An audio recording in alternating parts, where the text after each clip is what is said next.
my name's David, and it's really brilliant that I'm here. I'm really excited. Just so that I know you can definitely hear me, can you give me a wave? Everybody that can see me, give me a wave. Brilliant, fab. So, because this is a bit strange, because normally I'd be there with you and I'd be able to hear you, and I can't. So I need to be able to see that you can hear me through the things that you're doing. So, as Lynn said, I've written a book with my friend Alex called Superhero Scientists, and it's all about some scientists who are famous from long ago, and also some scientists who are alive today. Like Lynn, I'm also a teacher. I work at a university as well, and I train primary school teachers to be teachers. But my passions and things that I love are drama and science, which is why today is perfect for me, because I get to do both of those things with you in your classrooms. So, we're going to look today at one of the scientists who appears in the book, and his name is Leonardo Da Vinci. Can you give me a show of hands if you've heard ever of Leonardo Da Vinci? Some hands, some people have, some people haven't. Brilliant. So the people who have, by the end of it, you're going to know more, and the people who haven't, you're going to know loads about Leonardo da Vinci. Before we do drama, though, we need to do a few things. We need to warm up, because there's no point going straight into drama. If you go and watch a play in a theatre, people don't just go onto stage and start. They do a warm-up before they come onto stage. And so do actors before they start filming in films. They prepare themselves. So we need to do a warm-up. So I need you all to stand up. Let's all stand up. Everybody stand up where you are. I'm standing up, you stand up. Okay, so first of all, we need to warm up our voices, because it's important in drama that you can project your voice. So we're going to have an imaginary person here with our two fingers. So just use your imaginary person to walk across in front of your face. Just practice that. Okay, there's the imaginary person. Now, the imaginary person is happy. So they're going to la as they're walking along, and it's going to go like this. So listen carefully. It's going to go like this. I've got a deep voice. You don't have to go as deep as this, but here you go. La. Okay, all together. 1, 2, 3. La. And again, one more time. La. This time, they're a bit happier, so they're going to go higher. So listen carefully. La. Okay, 1, 2, 3. La. Right, now, they're walking along the seaside, and they can see over the edge of the cliff, there's a really deep sea. Now, we would never jump off a cliff because it's dangerous, but this imaginary person can. And this is what they're going to do. Listen carefully. La. As they jump off the cliff into the water, the sound gets quieter. So we're going to do that together. They're going to walk, and then they're going to jump. Okay, 1, 2, 3. La. Now, somebody's put a trampoline at the bottom of the cliff. So instead of just jumping down, they're going to come back up. So it's going to go like this. Listen carefully. La. Okay, all together. 1, 2, 3. La. This time they're going to do a double jump. Okay, let's go. 1, 2, 3. La.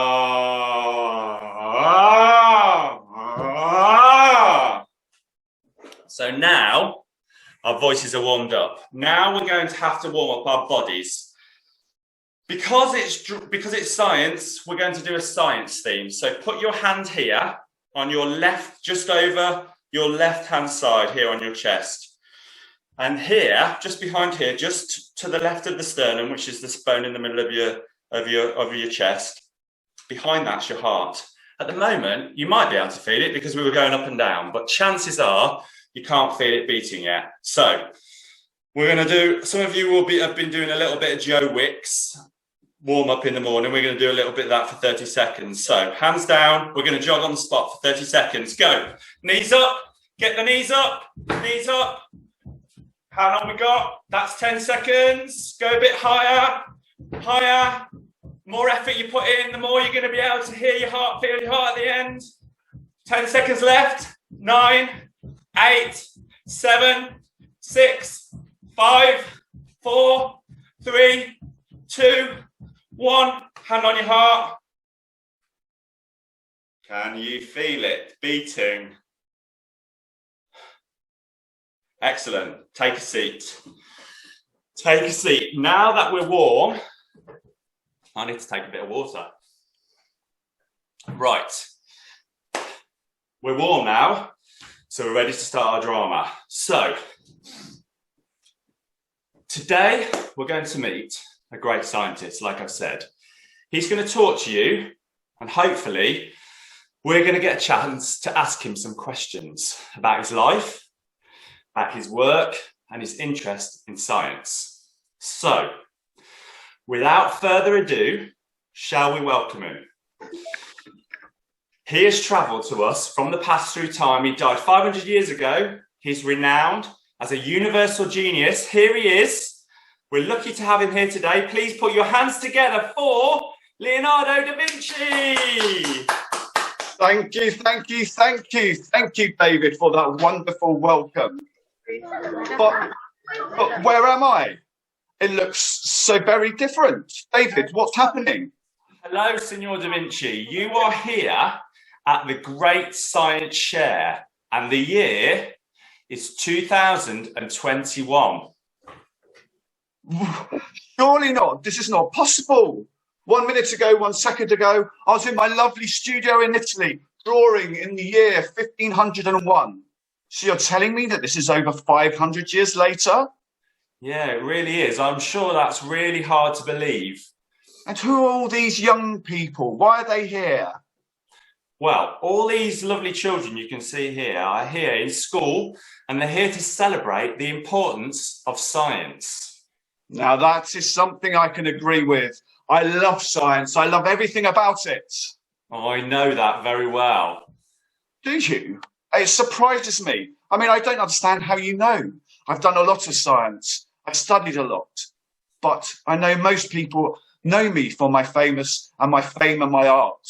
I just haven't published any of my ideas about science. I've kept them to myself. I've written them in secret diaries. Yeah, that's an important thing.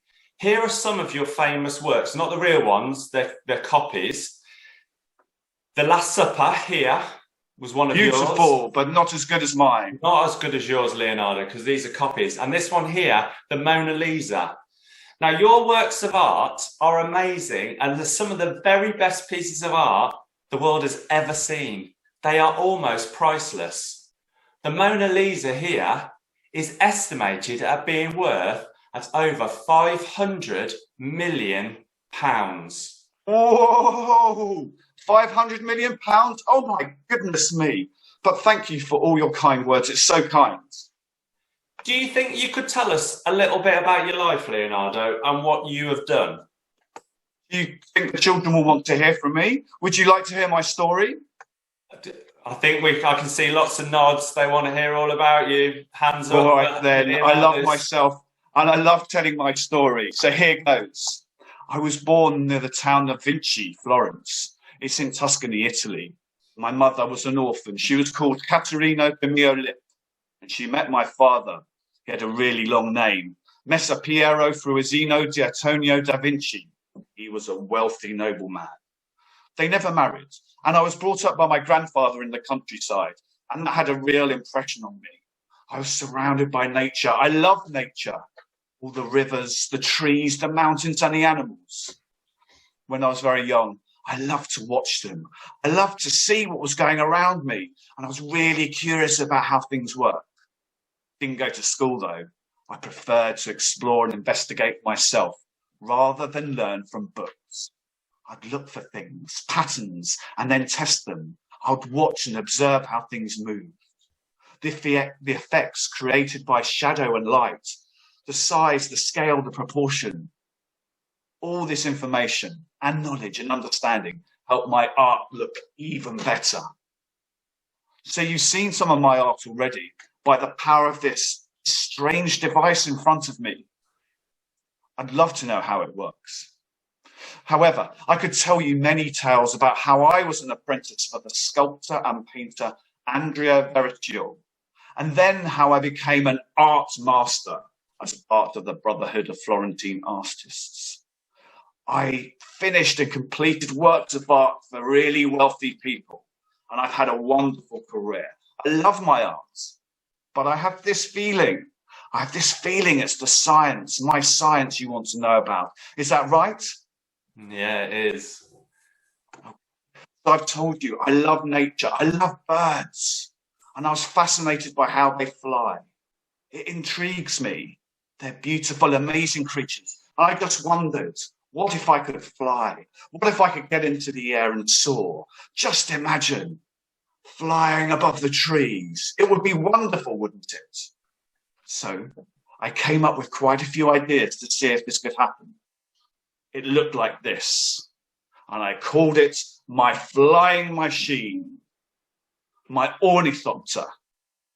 It was 10 meters wide, and the wings were made of silk, and the frame made of wood to be light but also strong. Can you see from the drawing? The pilot lies here on a plank and turns the pedals linked by a rod and pulley system, and it makes the wings flap up and down. My pupil and assistant, Francesco Melzi, thought I was crazy when I explained my idea to him. Forgive me. The very thought of this amazing machine has made me quite tired. I must take a rest. David, can you take over for a bit, please? Leonardo, thank you. So I think we need to do something with what Leonardo just told us. So on your feet again, everybody stand up. So this is what's going to happen now. You're in pairs. Teacher should have told you maybe that you're in pairs. So hopefully you're positioned near somebody else and they're going to be your partner for this bit of drama. Label yourselves A and B. Okay, so you know if you're A or B. This time, in this bit of drama, A, you're going to be Leonardo. B, you're going to be Francesco, his assistant. And you're in the studio, in his design studio. And Leonardo is explaining the design for the ornithopter, the flying machine. Leonardo's using his arms to gesticulate and explain the process and the machine that he's got in his mind to Francesco. He's full of enthusiasm. Now, Francesco can't believe it. And he's asking questions about how the ornithopter is going to work. And Leonardo's going to answer him. So when I shout go, you're going to go straight into roll. There's not going to be any discussion. One of you's A, you're going to be Leonardo. B, you're going to be Francesco, and you're going to have the conversation about the ornithopter. Okay? On your marks, get set. 2 minutes, go!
Okay, if you could all have a seat again, that would be great. Everybody sit down.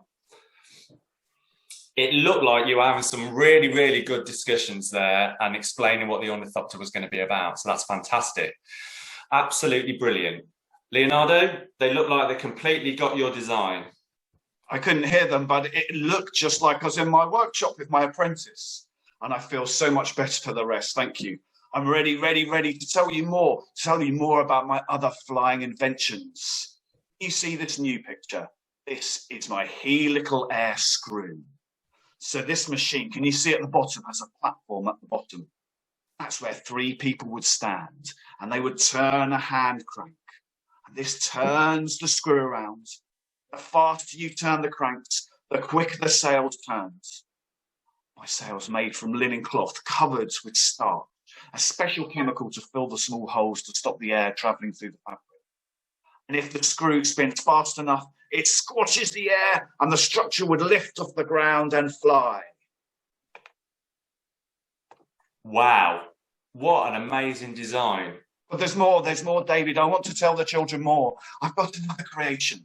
This device would help a person float to the ground from a really high height. And I've called it a parachute. No one knows about my parachute. No one knows about my helical screw. No one knows about my ornithopter. The parachute's such a wonderful device. And you see its canopy is pyramid shape, and it's stretched again across a wooden frame. It's made and filled with that starchy stuff to stop the air rushing through it. Wish people knew about my designs. And did you ever make it, Leonardo? Did you make the parachute? It was just a dream. I never put it into action. I had so many ideas and so little time, but I wrote over 15,000 pages, and I drew about my parachute. I drew about my ornithopter, but no one had seen them at all. Wow, what a lot to achieve in a lifetime. Now, all of you sitting in your classrooms, have a think now about words you would use to describe Leonardo. Now, you should all have a whiteboard or a pen in front of you, I think, or a piece of paper. And I want you to write down a word nice and big, so when you hold it up in a little minute, I can read it. And my screen is teeny tiny, so you need to write really, really big.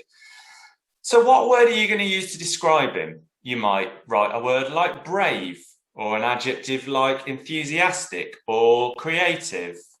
So write your words down, and maybe teachers could start writing them in the chat if I can't see them. So as soon as you've written them down, you can hold them up. And I can see in Miss Shah's class, someone's written clever. I think he most definitely was clever. He's a very, very clever inventor. We've got all-rounder, creative, inventor, genius, smart, well, good, absolutely. Anyone else hold them up? I can't see it. About intelligent, inventive, a genius. Brilliant words. Absolutely brilliant words to describe Leonardo. Amazing man. Really, you've nervous. Maybe he was nervous of his inventions going right or wrong. I'm not sure. Creative, somebody's definitely written creative down. Kind, interesting. Yeah, I think he was a kind man because he's trying to help, wasn't he? Trying to help people and move things forward. Somebody's written crazy, yeah, because in a way that he had to think outside the box, didn't he? Scientists don't just think, about something ordinary. They go wider than that, and they think about new things, and that's what being a scientist is all about. Somebody's written confident, enthusiastic, really, really, really brilliant. Thank you very much. You can put your boards down now. Absolutely wonderful. Inspirational. What a great word to end on. Leonardo, I hope your head's not getting too big after hearing all that. Okay, thank you, David. Thank you for worrying about me, and thank you, children, for those lovely, lovely words. I know you have shared with us your flying machines, and those were amazing things, but I hate to bring this up, but I know that you invented many things that could be used in wars. Is that true? David, why did you have to mention that? It's true, I'm afraid. I designed many devices that could be used by an army during a battle, and it's a big but, I believe war to be total madness. It's terrible and must be avoided at all costs. I've got to stress I'm very anti-war, and the only reason I made these or designed these machines was I needed money for my art projects.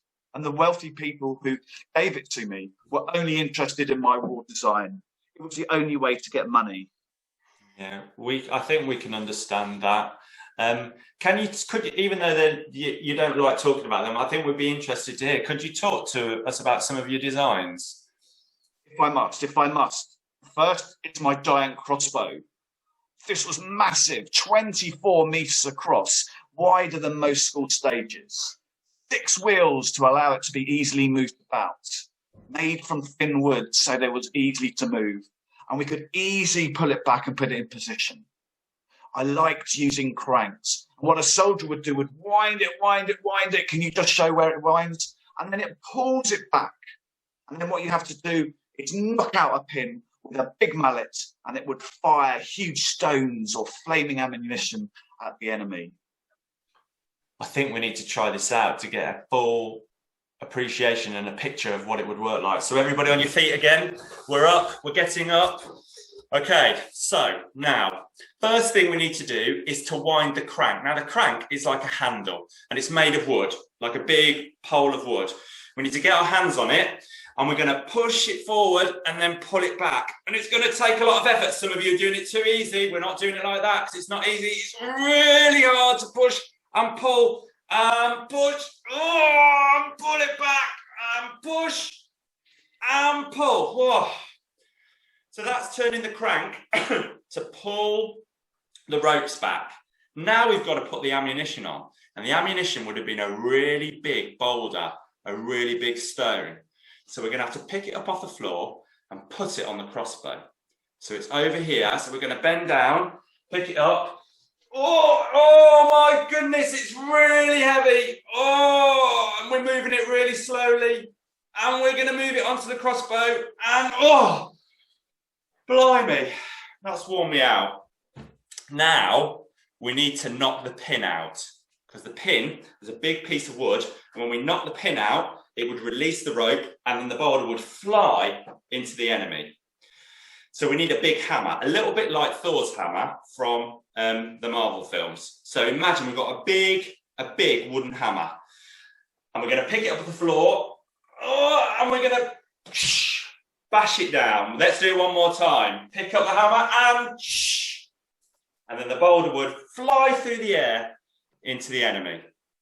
Excellent. Grab a seat. Sit back down.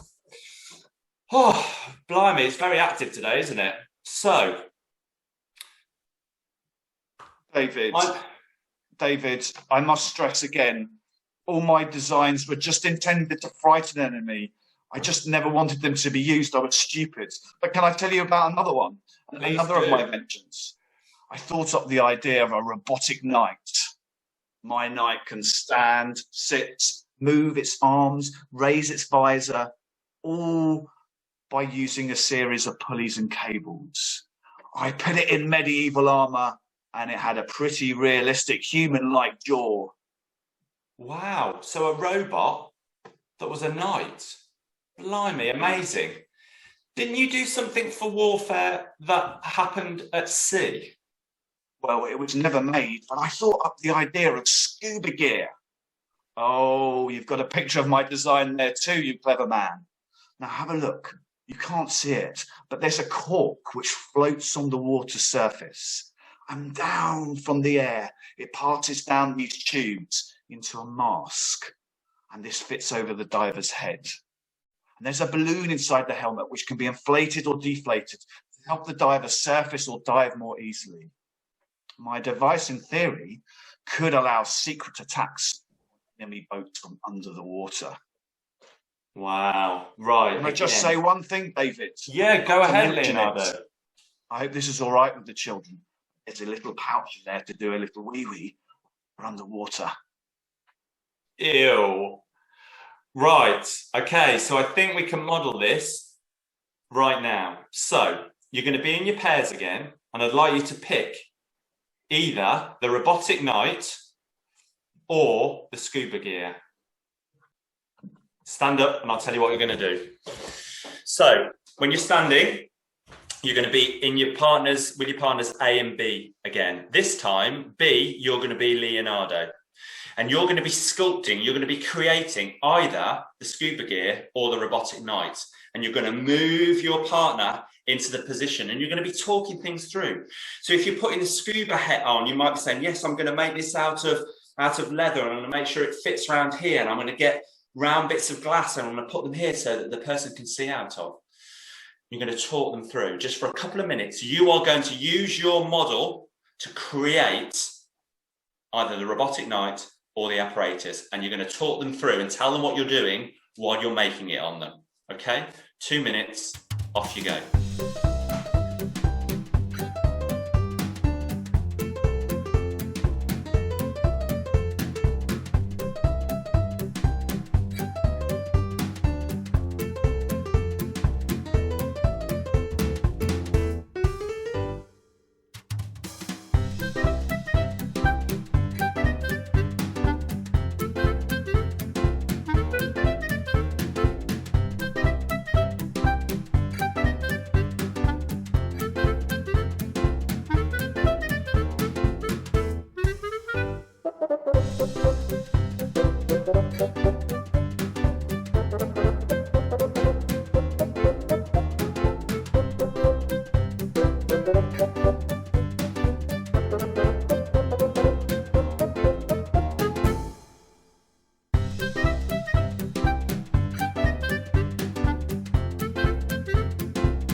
Okay, teachers, if you can get the children to sit back down again, that would be fantastic.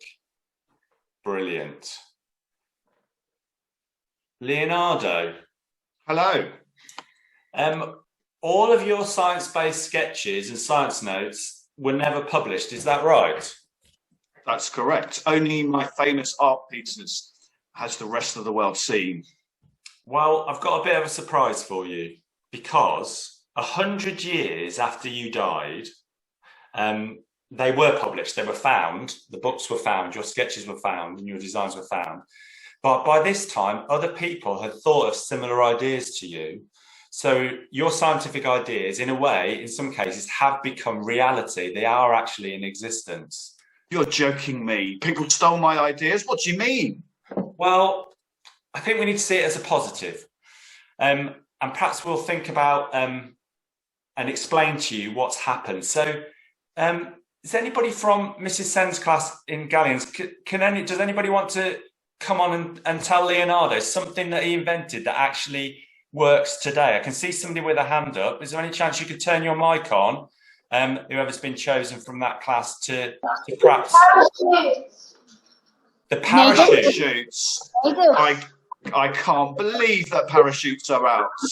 Mine was only just a design. Who uses parachutes then? Jaden? People who jump out of planes, absolutely, Leonardo. So we've got people who jump What? out of planes. Often it's for charity or for fun, or sometimes in war potentially. David, what do you mean by planes? Well, none of my inventions got made. Ah, right, okay. So we've got somebody in Littlestoke from Morpurgo. Who can tell us about planes? Somebody's coming out very keen there. a vehicle that is made that is powered by petrol, and it flies in the sky for long distances. Wow. Wow, thank you for explaining that so well. It seems like they took my ideas and really developed them using petrol to power them. That's amazing.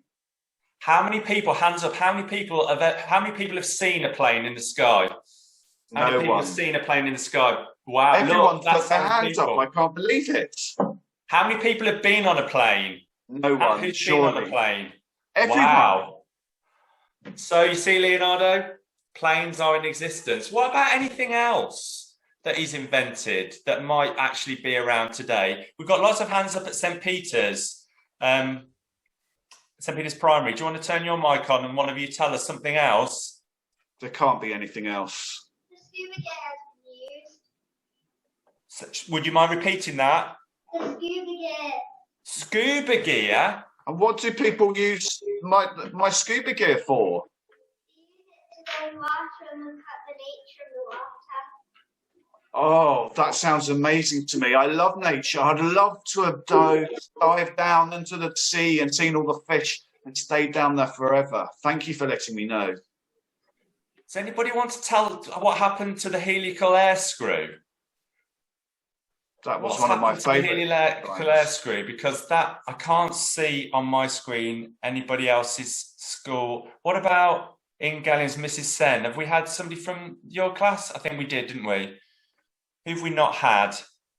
Lynn, can you see a school that we've not asked before? You've not spoken to Miss Southworth's school in Stoke? Let's go there. I know you might have done, but they've got their hands up. Go there, and then we can go to Alpha. Okay, Little Stoke. Let's have someone else from there. What's happened about the helical air screw? A helicopter. A helicopter? Would you like to explain to Leonardo what a helicopter is?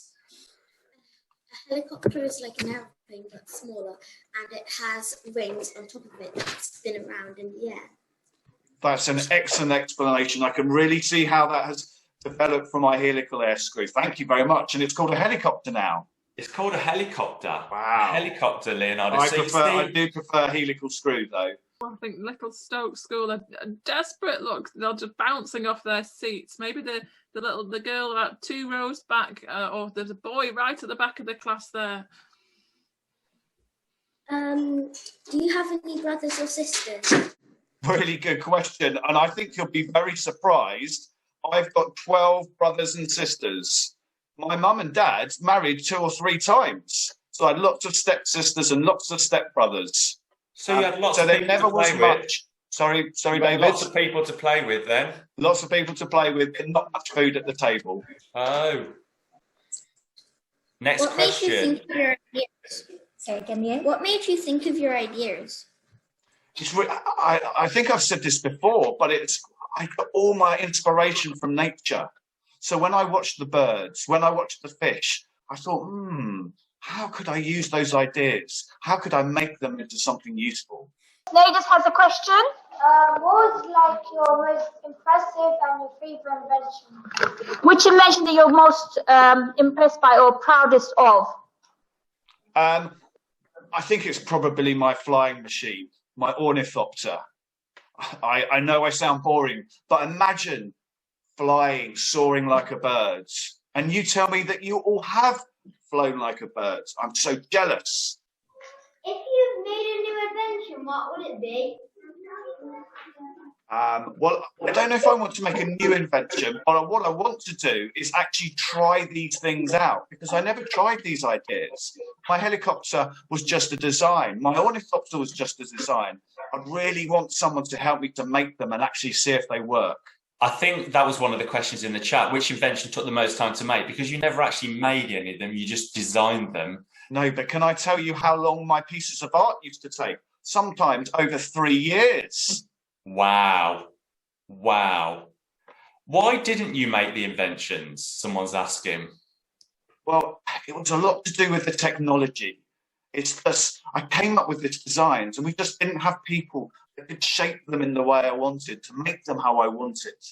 So I presume nowadays there are people that can do that for you. Yeah, that's very true. Very, very true indeed. Leonardo, I feel that it's time for you to go back to your own time now. I've enjoyed my time here, David. Thank you for somehow getting me here from 1501. And I might just publish my papers when I return back to Florence. It's been a pleasure, my friends. Thank you, David. Thank you, children. Thank you, Lynn. Bye-bye, Leonardo. Bye-bye. See you next year.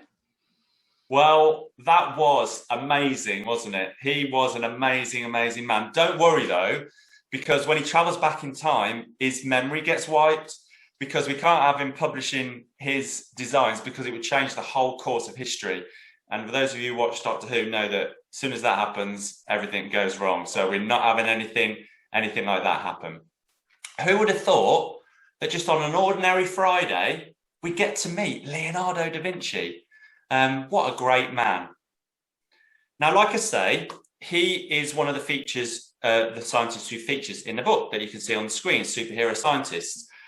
And at the end of his chapter, we have the chance to write a letter to Leonardo to explain to him what's happened to all of his inventions, just like we've just discussed today, since he died. And then we get to post it back to him in time, so he knows. So your next task with your teachers is to perhaps do a little bit more research into Leonardo's designs and his artwork, and then plan and write the letter and upload it onto the Great Science Share website. You go to the Great Science Share website, share your science, and then you will be able to upload your letter. So that's how you can share your letters with us so we can see. Now, we're just going to randomly pick, like a raffle, somebody's entry, and then you'll get a chance to win the book Superhero Scientists. But you can go to the website if you want to, and your teachers have got that link. And if you want to Google Superhero Scientists, you'll be able to go and read a free chapter about the book as well.